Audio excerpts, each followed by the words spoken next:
ఒకసారి ఒక దైవజనుడు ఓ పెద్ద సభలు ఏర్పాటు చేస్తున్నాడు. అంత తాటాకిళ్ళతో పెద్ద షెడ్ వేశాడు.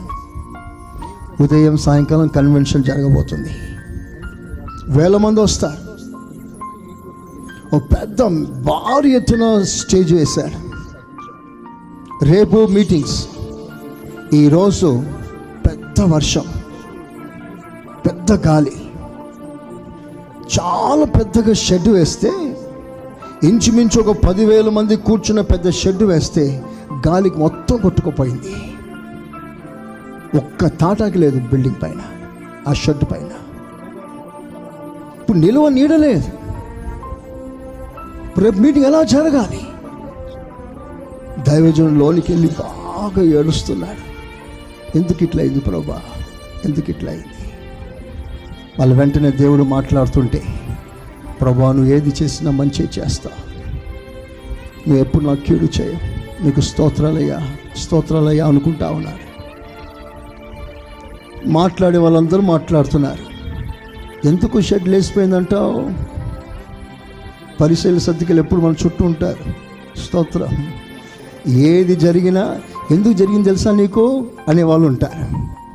కానీ అందులో ఒకడు దేవతతో మాట్లాడితే, ప్రక్కనే ఉన్న పెద్ద స్థలం అమ్మేసి, ఇలా షెడ్లు ఎందుకు సార్, ఏకంగా బిల్డింగ్ వేసేసేయండి, నేను నీకు డొనేషన్ ఇస్తానని పెద్ద బిల్డింగ్కి డొనేషన్ ఇచ్చేశాడు. స్తోత్రం. ఓ పెద్ద మందిరం కట్టేశాడు ఆ సేవకుడు. ఒకవేళ ఆ రోజు ఆ తుఫాన్ రాకపోతే, స్తోత్రం, షెడ్ కూలకపోతే ఆ బిల్డింగ్ వచ్చేదా? చెప్పండి. అంతా మన మంచికే. చెప్పండి ఒకసారి అందరూ కలిసి, అంతా మంచికే. చూడండి బాగున్నట్టుంది కదా. చెప్పండి ఒకసారి అందరూ, ఇంకొంచెం మెలోడీగా చెప్పండి. అంతా మంచికే.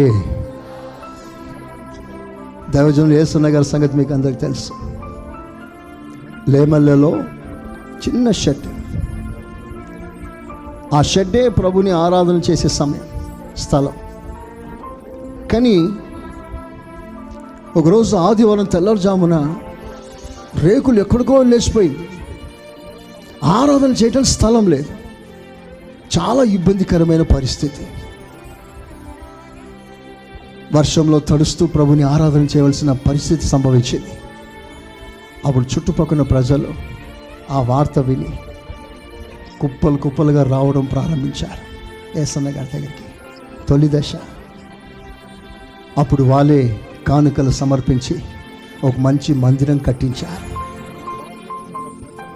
చక్కటి మందిరం. In the beginning. నేను అంటాను, మనకి ఏదైనా సంభవిస్తే ప్రస్తుతం నీకు బాధ దుఃఖం కలగవచ్చు, కానీ భవిష్యత్తును చూసే దేవుడు నీ మేలు కోరే సమస్తమును చేస్తాడు. నమ్మిన వారు చప్పట్లు కొట్టి దేవుని గణపరచండి. హల్లెలూయా, హల్లెలూయా. కనుక మనం ప్రతిదీ అంగీకరిస్తాం. వాడబడే స్థాయి ఇచ్చాడా, వాడబడదాం. మౌనంగా మూల కూర్చో అన్నాడా, కూర్చుందా. ఘనమైన స్థానంలో వచ్చాడా, దేవుని ఘనపరుస్తాం. ఘనహీనమైన స్థానంలో పెట్టాడా, అక్కడ కూడా దేవుని ఘనపరుస్తాం. స్తోత్రం. దేవుని ఇంటిలో, చెప్పండి, గొప్ప దేవుని ఇంటిలో కొన్ని ఘనమైన పాత్రలను, ఘనహీనమైన పాత్రలను ఉంటాయి. నేను ఏ స్థాయిలో దేవుడు ఉంచాడో ఆ స్థాయిలో ప్రభుని ఘనపరచు. ఒకటి వాస్తవం, ఒకటి సత్యం. నువ్వు ఏ స్థితిలో ఉన్నా ప్రభుతో సంబంధం తెగిపోకుండా నువ్వు జాగ్రత్తగా నీ సంబంధాన్ని కాపాడుకో. అట్టి కృప దేవుడు మనకందరికి ఇచ్చునుగాక.